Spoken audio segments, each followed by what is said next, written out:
Every team, every topic, everywhere. This is Believe.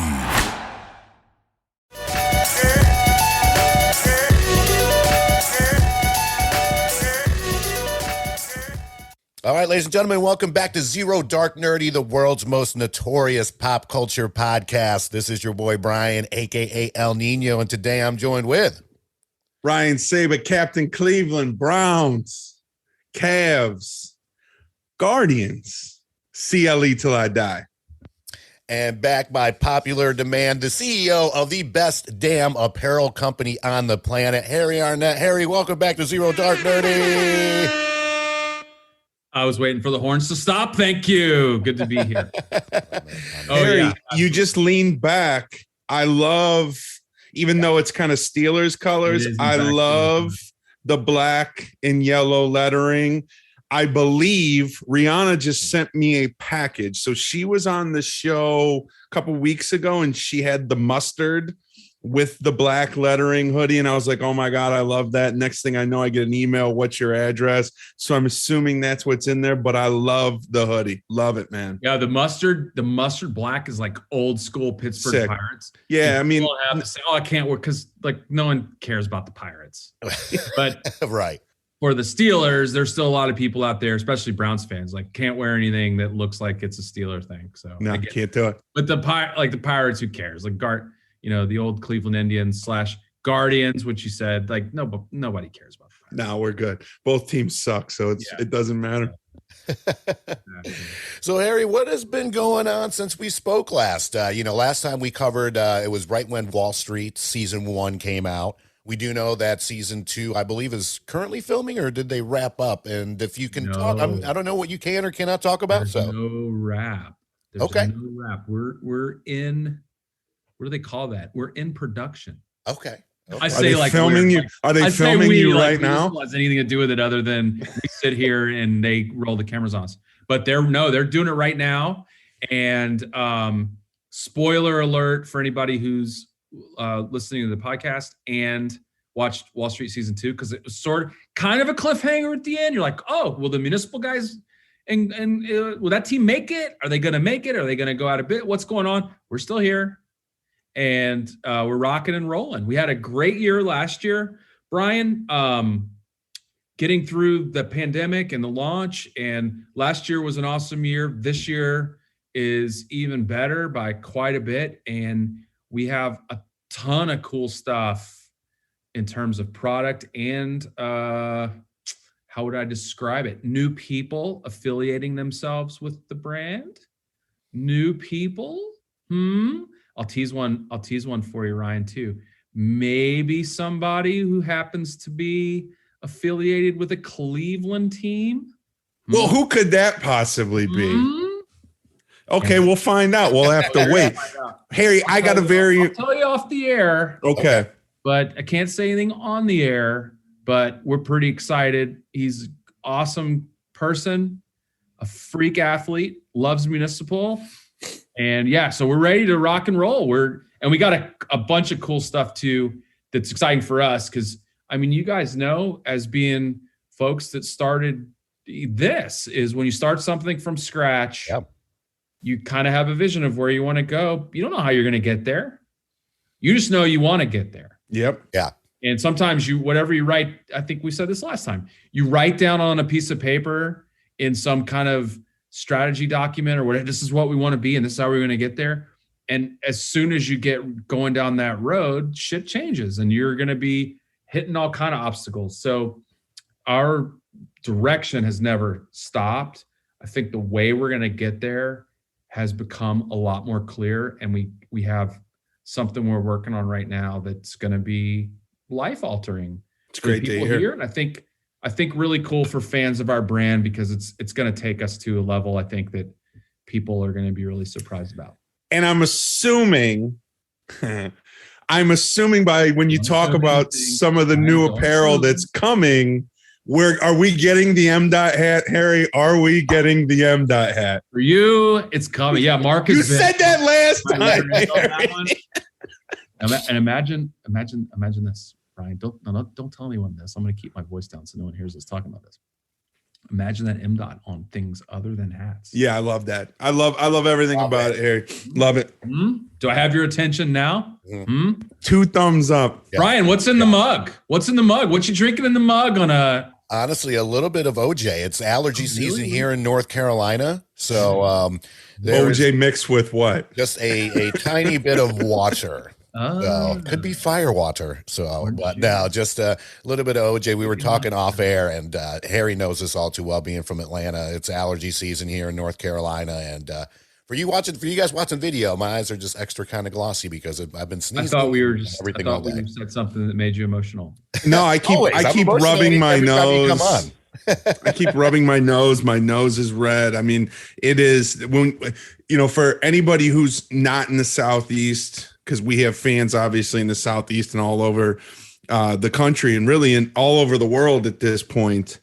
In the southeastern portion of the United States, starting in April and really for about 4 to 6 weeks, end of March, 4 to 6 weeks, you will wake up in the morning and there will be it's almost like snow, like a light dusting of snow, but it's yellow powder, the pollen from the trees. And it is, it's tough some days. I love how Ryan did that. He's like, for those of us listening to the show, we have a lot of fans in North Carolina. Really a lot of fans. Actually, we have a lot of fans in the Mid-Atlantic and up in the East. Actually, a lot of fans in the United States.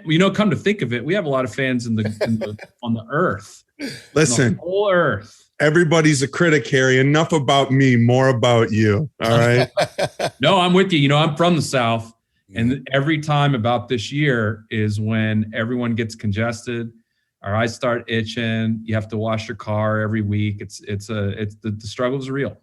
Oh, it is. Well, not for you anymore. It's 75 and sunny out in La La Land, right? We're slumming it out here. You guys make fun of that, but this morning it was cold. It was like 62 when I walked outside at 7 in the morning. It's cold. That's why I got the hoodie on here in April. Understood. There you go. So I think hopefully we're really, really soon to seeing those awesome golf polos coming out. Am I correct on saying that? I believe it's the end of the month. Yeah. There we go. They got one on right now. Yeah. This month we're pretty excited. We're really jacked about it. I've been around golf polos. You sure have. A long time. I like to walk around the locker room and check out what polos guys are wearing. When you've worked in the golf industry, that statement isn't actually all that weird. I know it sounded weird, but I'm like you guys. Like this polo I have on underneath this is like the most comfortable thing I've ever put on, and it's cool looking. I think. Don't you guys agree? Wouldn't you? Ask my question that way. Wouldn't you agree? Well, we haven't seen them. Come on! I saw a little tease right there. Come on! I saw the one that Mark was wearing. All right. Oh yes. Yeah. I have seen them. It's kind of like Clark Kent. Oh, there goes the glasses. I know. I wish we had the Superman music. Hold on. Go out of the frame. We're gonna have to wait. This segment's for our OnlyFans out there. Fans only. That's it. Fans only. Now. Oh yeah. Look at that thing. So is that? Yeah. Love it. So that's the T-shirt one, right? I know what this is called, Ryan. This is so genius. But we're marketers, so don't feel intimidated. Yeah. By our naming and how this is the polo tee. You see what we did there? Yeah. Polo and a tee. How many colorways you coming with first, Harry? I love the lingo. You said colorway. We love that. All in by the end of the year. I believe we are going to have about 12 color. That's nice. Nice. And obviously, have 5 or 6. Obviously, you guys are known for the fans of Wall Street and for fans of the brand. You guys are known for traditional and, quite frankly, non-traditional colors. Thank you. You know why? We love you for that. Because yes, we're guys. We're going to look at what you guys are wearing. We're going to have blue. We're going to have gray. We're going to have black. But your ladies aren't going to want you wearing blue and black all the time. They want a little arm candy when they go out. Am I right? 100%. And we're just giving the ladies what they want, which is make your guy look pretty cool. And I think the cool part about our brand that we spend a lot of time on is really thinking through colors and patterns that might feel like they're stepping out a little bit for guys, but they're very wearable. Yeah. You're not going to look like a clown. You know, I have a friend I used to work with, and when we were on work trips or whatever, and we go, sometimes you go out, you go down to the hotel bar, you grab a drink, talk about whatever, and you see the guys down there that are like single and ready to mingle, and they have on like the world's worst shirt. And my friend would always say, "See that guy over there?" And be like, "Yeah." And he was like, "That's the best shirt he's got. Like that's his. He picked that shirt. Like that's his top shelf." And you're like, "Man, that poor guy." Well, with the Municipal, like what's cool is you're not going to look like that guy, but you're going to have a little bit of style, a little bit of hype without feeling like a clown. We take that really seriously. So we want just kind of your average working guys out there to feel like they're going to be super comfortable. They can wear it everywhere, and they can dress it up or dress it down. Yeah. Yeah. I we couldn't still agree blue more. and gray. Don't worry. Oh yeah. Ryan, don't worry. We got blue and gray for you. we even have some orange.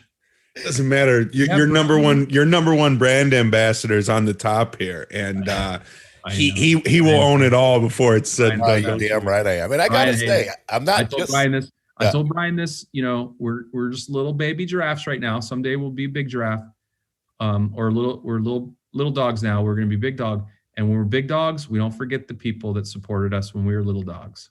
Don't worry. And trust me, we will never forget you. Ryan's forever on scholarship.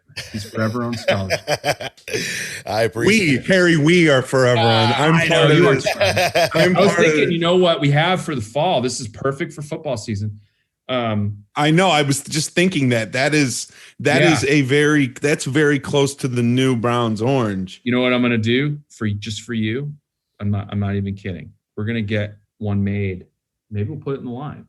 That's brown and orange just for you. Oh God, Harry, you know what? When you keep spoiling me like this, you're going to get a Christmas card this year. We promise. Do not forget the people that remembered us when we were little dogs. Yeah. We patted us. You patted us on the head, rubbed us under the chin when we were little dogs. And now that we're big dogs, we're I don't know where to go with this metaphor. I will say, Harry, the challenge here is this is the second time you've been on the show, and both times I've worn polos from the company you used to work for. I see the chevron on there. So I swear to God, next time you come on here, I'm going to have on Municipal head to toe.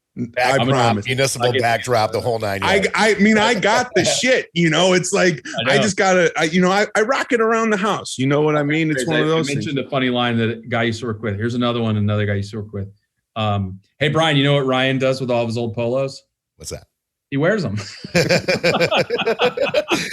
That's all he wears. That's all he wears. We make polos, Ryan. What are you doing? Come on, man. Harry, you know what? Here's the thing. Seriously, you mentioned it. This polo is going to be right up your alley because this is like built for comfort. It's a little, the style is a little modern. It's kind of, but it actually is a throwback to something we liked from about 20 years ago that we thought was super cool. And then it's, you're actually wearing a t-shirt, but if you work in an environment or whatever that, hey, you can't wear a t-shirt to work, you're wearing a t-shirt, no one's going to hassle you. If I interviewed LeBron, I wouldn't interview LeBron with a LeBron jersey on. You know what I mean? So just think about it like that, Harry. Hey, but I wear this stuff all day. Plenty of time to interview him now. Yeah, that's correct. Last night, yeah. True. Got knocked out with that team. Goodness gracious. Melo might not get an NBA championship, but he did get my Syracuse Orangemen a ring, and I will take it. Our only national We're going in the Wayback Machine now. Yep. You have to. Yeah. And when you're leading leading an organization like this, even though we're small, you take a lot of things for granted that you really shouldn't, which is we're on the same page at all times. So you so much about it is redundancy, consistency, continuing to hammer home your strategies, continue to hammer on what you're trying to do, especially in times of stress, when, tensions are high and you feel like things are life and death, is just always take it back to your vision. Here's what we're trying to do. We're trying to get people, build a global community of people who never stop pursuing their full potential. And we're going to do that by arming them for the mission. We're going to make them more comfortable, and we're going to make them look cool, and we're going to make them be able to go wherever they want. That's sport utility gear. Like we say that all the time. So much so that you feel like, I feel a little silly saying this over and over and over again. but that's the only way really that you can keep a group marching forward, energized, motivated, the conversations collaborative, the innovation pumping in the same direction. Otherwise, people they just have a natural tendency to get all over the place. Even in a strong leader doesn't hurt either, Harry. I wish we had one. Let me ask you this way. So, obviously we'll stay away from Wall Street season 2. You guys are still filming, but I do want to allude back to Wall Street season 1. Obviously, the challenges that you guys faced during the pandemic as a brand, as a company, probably, and we talked about it the last time you were on. I mean, it was emotional. That was some of the most emotional portions of the show. You made some sacrifices. We've talked about this. How has the company changed since we last saw it? You guys are growing. You're obviously, your product line is getting larger. I mean, what's the day-to-day? How much different is it now compared to, let's say, 18 months ago? Different stresses. We don't have the existential. We don't have the risk that puts us out of business. We don't really have that out there anymore. We could have competitor moves or something happen that could really, slow us down, but we don't have the big, is this going to work? Is this viable? Are we going to make it? Is tomorrow going to happen for us in kind of a startup world that exists all the time? So, the challenges are different, Ryan. It's more about what are the right things that we need to be doing that keeps us focused and growing, and then dealing with those growing pains. So it's getting from 0 to 10, for example, just 0 to 10, anything it has its own set of challenges. Then going from 10 to 20 has its own different challenges, whether it's people or products or supply chain, all those kinds of things, timing. And then if a mistake when you're a certain size in a business like ours is magnified quite a bit if in the product world, because there's so many more units that you're dealing with than you did when you started. Like if we'd screwed up a shirt or something, and when we started, okay, that's 3,000 or 5,000 units, like we can overcome that. You make a mistake our size now, and it's like, oh, well, it's 20,000 units. And any startup will tell you that kind of the thing that you got to keep your eye on more than anything than you think about is your cash. So anything that affects that cash is a challenge. You brought up supply chain. I mean, everybody in the world right now is dealing with, it feels like, especially with like electric components and vehicles and, building supplies, lumber, cement, those kinds of things. You guys facing supply chain challenges as well? Yeah. I mean, and that's the thing, like even for now, some of the things we can overcome because, okay, it's a month late. That doesn't kill us. We're not hitting, we're not trying to, put product in a retail location or something, or, get cars on the lot or anything like that. So we can make it up if it's 2 months, a month or 2 delayed, which we've had a lot of that. As a matter of fact, we had a really cool collection of things that we were wanting to launch last year in October, and it still hasn't arrived. Oh, wow. So, like that kind of stuff happens, but it wasn't existential. But those are just annoying things. We don't have what keeps me up now doesn't have anything to do with are we going to be out of business tomorrow?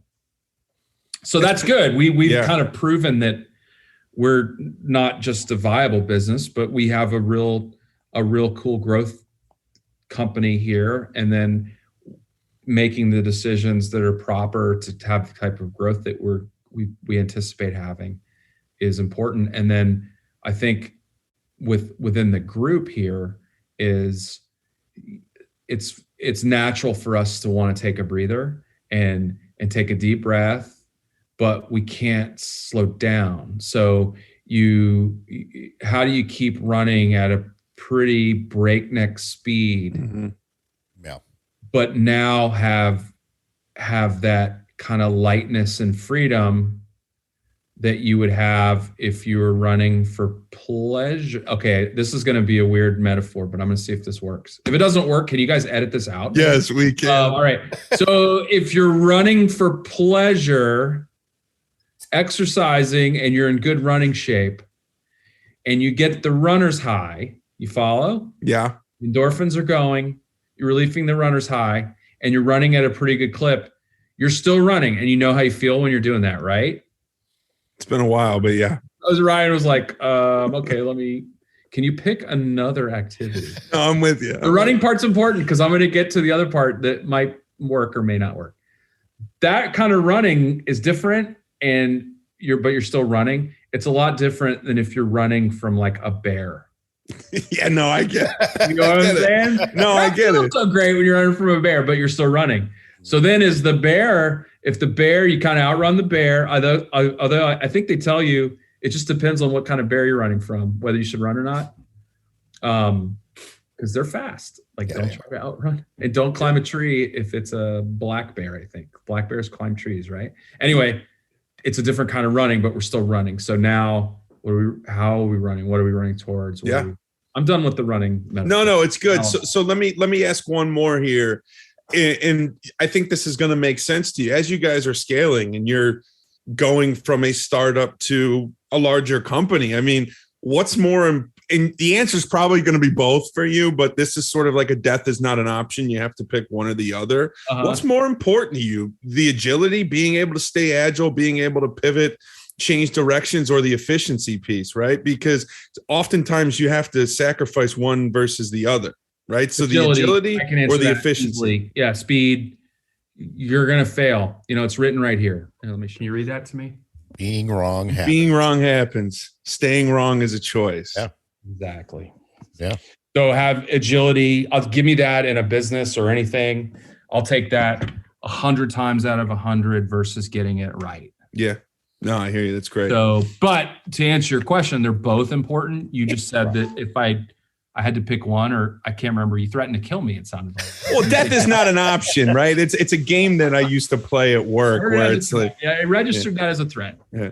But yeah, speed, fail fast. I mean, these are all like cliches, I know, but it's true. Like, get used to moving fast, failing fast, learning. That's why I showed you that. Like, you're gonna be wrong. Staying wrong that's up to you. But it's a choice. Yeah, great. Believe me, we've failed a lot along the way, but I think we've been fast to overcome some of those things. And that's been really important back to the supply chain thing, because you have to pivot, or even the launch of the company was different because of COVID and working from home, where I'm not used to that. Right. I'm managed by walking around, and I love the engagement to see people and joking around and what are you working on? How can I help? And now you go to video conferencing environment where you don't really do that. You're planning your meetings, and like, it's a huge adjustment. That's been really profound. I think everybody's kind of dealt with that the last we have people here in our office that I would see every day that now I see once a week, maybe less. So yeah, that's a big adjustment. Yeah. And then did I mention that there are bears that chase us too? Brian, I have no more business questions for Harry. We can. No, I know. I learned from you guys. I love this perspectives on this stuff too, because we're in our little bubble, and sometimes we're like, oh, this is the way it works, and then you guys are like, really? And then I'm like, hey, I learn a lot. Now, Harry, coming from one of the most popular golf brands out there to Municipal, which really kind of tailors to the everyman, especially whether if it's a boxer like Gabriel Rosado or a baseball player or someone like myself and Saba from the comfort of our own home. How much different is it and how much fun is it to be able to kind of cater to a much wider demographic than just trying to find, whether if it's professional golfers to kind of be your brand ambassadors, and you're really kind of tailoring it to the golf industry, whether professional, amateur, to now athletes, as well as, really making the best sport utility gear on the planet for, your your common man, I guess you could say. Yeah, I love it. I'm glad you pointed that out, because that's more really one of the reasons I left a place that I loved, Callaway, and people I loved, and an industry I loved, was the things the calling that I felt, if you will, like the professional calling, was to try to build something from zero, to build something from the ground up, have something, there was a little bit of my ego in it on like, I just want to see if I can sink or swim like that. Yeah. That I want to really feel the intensity of what it's like to build something. Man, I wish I had that to do over again. Jeez. No, I'm just kidding. So, in a sport like golf that I loved, it's still the underpin. Now they're trying to change this, but the underpinnings of and the fundamentals of that as a industry are very elitist. So in America, I should say that in America, it's American golf participation is very specific here. It was built on exclusivity and luxury and keeping people out. It just was like, you can argue with Matt all day long, but that's the truth. And so there's really this bifurcation that was happening and never really got reconciled, which is you have the elite part of the game, elite country clubs, rich people, and you kind of had everyone else, which was sort of like municipal. Sometimes they call that retail golf, and those two worlds really didn't connect at all. Right. And that always bothered me, like even at Callaway, I think our success was about being the most premium and the most accessible at the same time. But at the end of the day, it still is an elitist thing. And I really was motivated to try to do something that touched more people and had could have a more transformative effect on their lives beyond just were they having fun when they were playing golf. We always tried to bake that in there at Callaway, like, hey, if you're having fun and playing golf and you're out, like it's gonna have a positive effect on other areas of your life. But I don't know if that was real for a lot of people, like the consumer. Sure. It was real for me. Like if I played good golf and was having fun, it tended to have more of a halo effect on other stuff, but not in the same way we're looking at Municipal. So to answer your question, using a lot more time than you probably expected me to answer it, yes, it's thrilling to be able to start to realize those intentions that when we started Municipal are starting to happen. And just the feedback we're getting from consumers, feedback we're getting from people that our brand touches, even though we're little puppies, I can see like, okay, the future of this thing is going to be what we expected, which is great. And if we do our jobs properly and we're patient and stick to the knitting, then I think that we're going to have that type of impact. I meant to ask this on the last episode, and I just now remembered it. The facility where your apparel is made, is that the same place where they filmed Fantasy Factory for Rob Dyrdek? Because it looks just like it from the outside. Good question. It's in the same complex. Okay. So they're like 5 different things in there. Okay. That all kind of look, that's a great eye. Yeah, I would, because I just remember seeing that one episode and I was like, I'm pretty sure that's where the Fantasy Factory. Very close. Yeah. The buildings looks very similar. Okay. The whole like, I don't know how to describe it, but it's like it's not really a campus, but it kind of has that vibe to it a little bit. Yeah. I just remember Excellent. weird stuff from shows like when Municipal appeared on Ballers. And I was like, oh, that's Right? a pretty cool brand. Right? Look at that brand. So in regards to, some of your ambassadors like Gabriel Rosado, big shout out to him, Philly boy, Puerto Rican, Yep. incredible boxer. Do they also get to put in some like insight as far as things that they look for? Maybe as far as, I guess, kind of two-part question. Like, do you make them custom stuff? I take it in his case, it would probably be the boxing shorts or whatnot. But, as far as their feedback and input, how much of that do you guys kind of take in and put into consideration for, upcoming launches and lines and things like that? Quite a bit. We try not to make anything custom for anyone because we want the people out there to be able to get the same stuff that folks like that are wearing. Mm-hmm. And even Mark has nothing custom made for him. It's all the same except stuff. that M.Dot hat that he wore in the entire first season. That was a prototype. It was not made custom for him. Here we go with the M.Dot hat again. But yeah, quite a bit. Gabe's a good example. So he's training for a fight in a couple weeks, and he's getting cutting weight, and he's wearing our stadium jacket, which is it's kind of like a light puffer. He's because he's sweating like crazy. So he wears one of our crew necks underneath the stadium jacket, and he likes it because it's super warm but really light. So instead of having like a really heavy thing, he's got a really light thing. So that was really good feat. I mean, that literally just happened today. He was telling AJ and Velardo, who work with us here, that, I love how this fabric. And so that gave us a lot of thought about, what are some other things we can do with that light puffer jacket? Right. Because it's really warm and it looks cool, but it's not bulky and heavy. And Mark all the time, we have Wyndham Clark, who's on the PGA Tour. So he's given us a ton of good feedback on the types of things he's going to want to kind of kit himself out over time. And that's honestly, Brian, that's the most fun part of the job is talking with people about a concept and that may exist or may not exist, and then seeing over time, bringing it to life, going through the prototyping phase, and then ultimately having it for people to buy.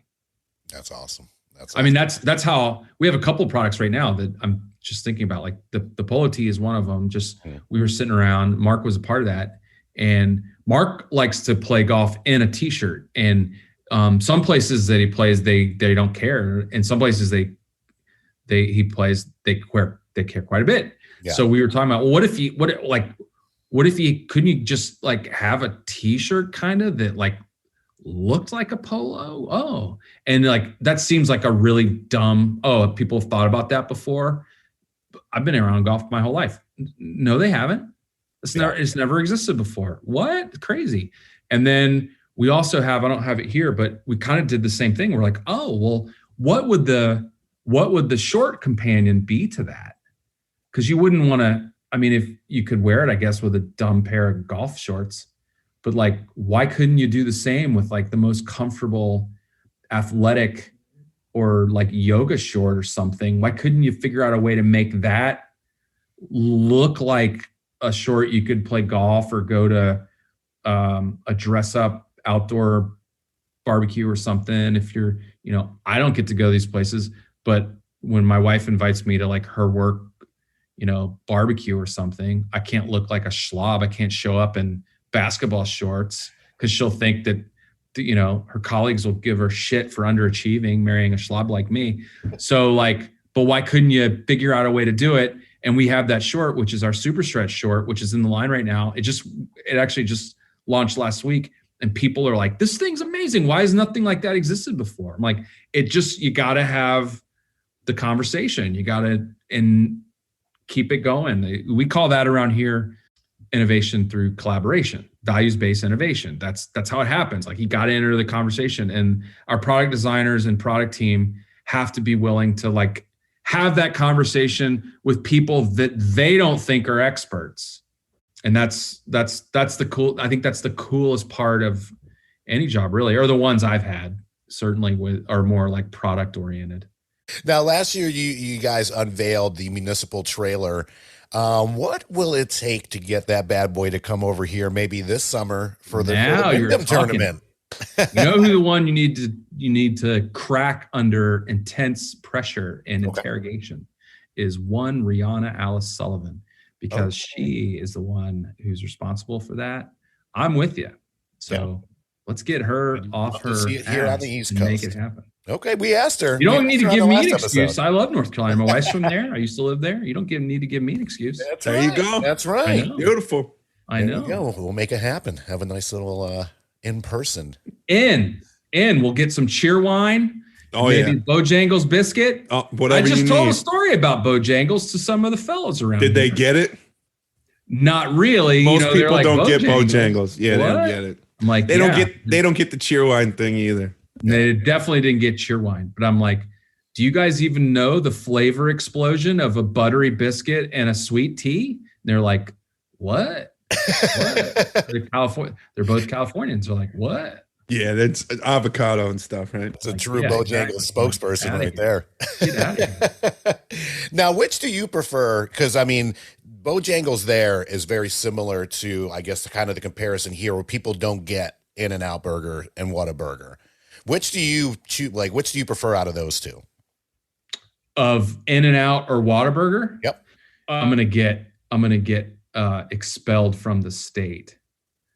But I think that In-N-Out Burger, if you take away the cultish nature, am I going to get shouted down by Ryan here? No, I agree with you. Take away the cultish, weird following and affinity and emotive nature that people have in certain geographies, and you just go, let's just go for the product. Right.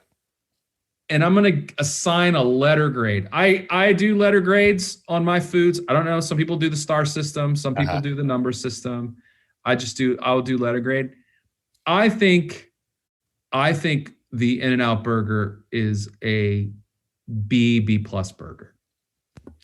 I would agree. I mean, I've only been In-N-Out twice, both times in Vegas. Both times I was a little underwhelmed. And I thought you were going to say something else. No, and I've been ridiculed for it, saying it in the past. But yeah, I'm totally with you. I mean, it's a B burger. I find I don't mean no disrespect. I don't want people flooding your inbox, my inbox. I don't want the trolls out there. I'm just saying, I find it, and this is, if this didn't get the trolls, especially for you guys being in North Carolina, this definitely will get the trolls. And I love this. Nobody loves it's. I equate it sort of with Krispy Kreme donuts. Oh yeah. And here's the thing: a hot Krispy Kreme donut is an A plus. Like, it is a amazing experience. Yes. Every minute thereafter. You can't do it on the letter system I just gave you, but if you did like a point system, it comes out of the oven. It's 100. If you eat it immediately, you get 100. Every minute that goes by, it drops a full point. So if you wait 10 minutes, it's a 90. If you wait 10 more minutes, it's an 80. Once the light goes off on the sign, don't even bother. And I kind of feel like In-N-Out Burger is that same way. That if it's 15 minutes from when they handed it to you. Right. All valid, Harry. I love it. I love that. So that being said, I think, just objectively speaking, I'm no expert here. I'm just talking about my own personal experience. Objectively speaking, I'm going to get shouted down by this. I actually think that you didn't mention them, but I have to think like Five Guys is probably one that I would prefer. Funny you say that. It's funny you say that. So Whataburger actually started in Corpus Christi, Texas. My Aunt Cindy lived in Brownsville, Texas back in the day. So we would go down there and visit her, and I had Whataburger. I mean, it's good, but it wasn't great. Here's the thing though. Five Guys has started, it's not like I eat Five Guys that much, but it has started to grow on me. It is actually probably my favorite fast food burger joint. Well, okay, so I'll say this too, and just in defense of Whataburger and In-N-Out Burger. Places like Five Guys, places like Shake Shack, they were developed in a laboratory. They aren't real connected to a geography or have any indigenous value. They were created in a lab. So I kind of I know it's not really a fair fight. It's like, oh, which do you like better? Do you like Shake Shack or White Castle? You're like, you can't, no, don't do that. Don't even do that. It's not the same thing. They're not, you can't do it. So, I think that's probably a pretty good comparison you made. Whataburger has the regional Texas, hasn't really spread outside of Texas, and In-N-Out Burger really hasn't spread outside of a few states. I know they're in Texas now, maybe Arizona, California, of course. But I should say all this. We're sort of splitting hairs. I'll eat them all. Don't get me wrong. The one in front of me, I will destroy it. So. That's how I am. I mean, my big thing with In-N-Out Burger, I think, is the pricing, most importantly, because I remember my first trip to California, the burgers there were actually less expensive than the McDonald's that we went to, and much better, value in my opinion. So I think that's my personal. That's what Velardo says here, who works with us. He's from California. He's like, you can't bring Shake Shacks in. It's like a $12 burger. Right. Like that doesn't count. I'm like, okay, fair point. And that's the thing. Five Guys, good burgers, but I mean, you're spending $10 a burger. Two burgers in a fry. If you get it, it's $12 there. If you Uber Eats it, it's $64. Yes, $77. So again, big thank you to our sponsors out there, the Believe Podcast Network, and of course, betonline.ag for all your sports betting needs. And of course, Zibster, that is ZIBSTER, for all your podcast, website, and SEO needs. Local company right here in Greensboro, doing some of the most amazing websites on the planet at very affordable prices.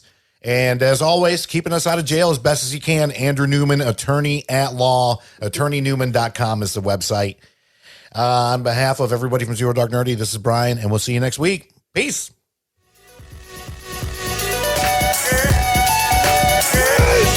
Yeah! Victory! And anger management? Fuck anger management.